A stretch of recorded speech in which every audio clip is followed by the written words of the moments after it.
ছোট্ট কয়েকটা কথা বলে দিই, অত্যন্ত জরুরি। আপনারা অনেকের ভিডিও আমাকে শেয়ার করছেন, কেউ আমার সম্বন্ধে অনেক কথা বলেছে, কেউ এটা ওটা সমালোচনা করেছে। একদম গুরুত্ব দেবেন না, যেমন আমি দিই না। খবরটা শুনবেন, কে খবরটা করতে পারছে। আর এই যে তৃণমূল লটাচ্ছে না, তৃণমূলের ডিজিটাল গাধারা, বিজেপি টাকা দিচ্ছে টাকা দিচ্ছে টাকা দিচ্ছে, কেউ যদি স্পন্সর করেও সেটাও কোনো অন্যায় নয়। নবান্ন থেকে স্পন্সর করা হয়, জানেন তো? এই রাজ্যের প্রত্যেকটা, বেশিরভাগ খবরের কাগজ, টিভি চ্যানেলকে নবান্ন থেকে বিজ্ঞাপন দেয়। শুধু রাজ্য সরকার নয়, কেন্দ্রীয় সরকারও একেবারে সরকারি নিয়ম মেনে এই রাজ্যের বেশ কিছু বড় মিডিয়া, খবরের কাগজ, টিভি চ্যানেলকে বিজ্ঞাপন দেয়। তাতে কেন্দ্রীয় সরকারের লাভের লাভ কিছু হয় না। তারা কেন্দ্রীয় সরকারের কাছ থেকে বিজ্ঞাপন নেয়, কেন্দ্রীয় সরকারের বিরুদ্ধেই খবর করে, ভারতের বিরুদ্ধেই খবর করে। নবান্নও টাকা দেয়, কেন্দ্রীয় সরকারও টাকা দেয়, এটা নিয়ম, বিজ্ঞাপনের নিয়ম। কিন্তু নবান্ন টাকা দিয়ে প্রত্যেককে কিনে রেখে দিয়েছে।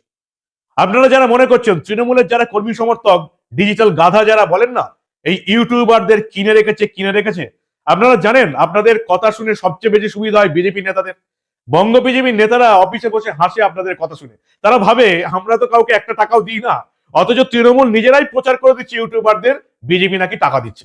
আর বিজেপি কর্মী সমর্থকদের বলছি, যারা মনে করছেন যে আপনাদের বিজেপির তরফ থেকে ইউটিউবারদের টাকা দেওয়া হচ্ছে, তারা মূর্খের স্বর্গে বাস করছেন।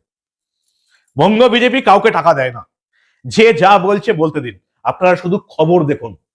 দু চারটে মিথ্যা বদনাম করে 25 বছর সাংবাদিকতা করছি। 2011-তেও পরিবর্তন চেয়েছিলাম, সিপিএম সরকারের বিরুদ্ধে পরিবর্তন চেয়ে খবর করেছি।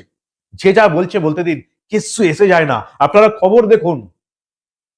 সামান্য টাকার বিনিময়ে মানবগো কখনো নিজের দাপট হারাবে না। এই যে দাপট আমি দেখাতে পারছি আপনাদের সামনে।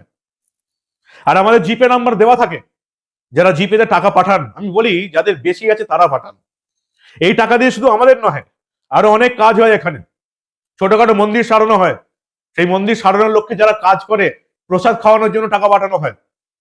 1 লাখ টাকা 15ই আগস্টের আগে 25টা ক্লাবকে দিয়েছি 4,000 করে, যাতে একটা বড় জাতীয় পতাকা কিনে এলাকার প্রত্যেক মানুষকে নিয়ে জাতীয়তাবোধের বিকাশ করতে পারে।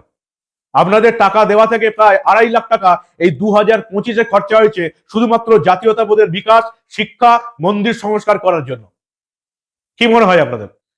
কয়েকজন সামান্য লোক বদনাম করে এরকম আটকাতে পারবে মনে হয় আপনাদের? আপনাদের ভালোবাসা যদি সঙ্গে থাকে, এই দু চারটে মিথ্যা বদনামে কিচ্ছু হবে না। আমি ইগনোর করি, আপনারাও ইগনোর করতে শুরু করুন। খবরে ফিরে আসি।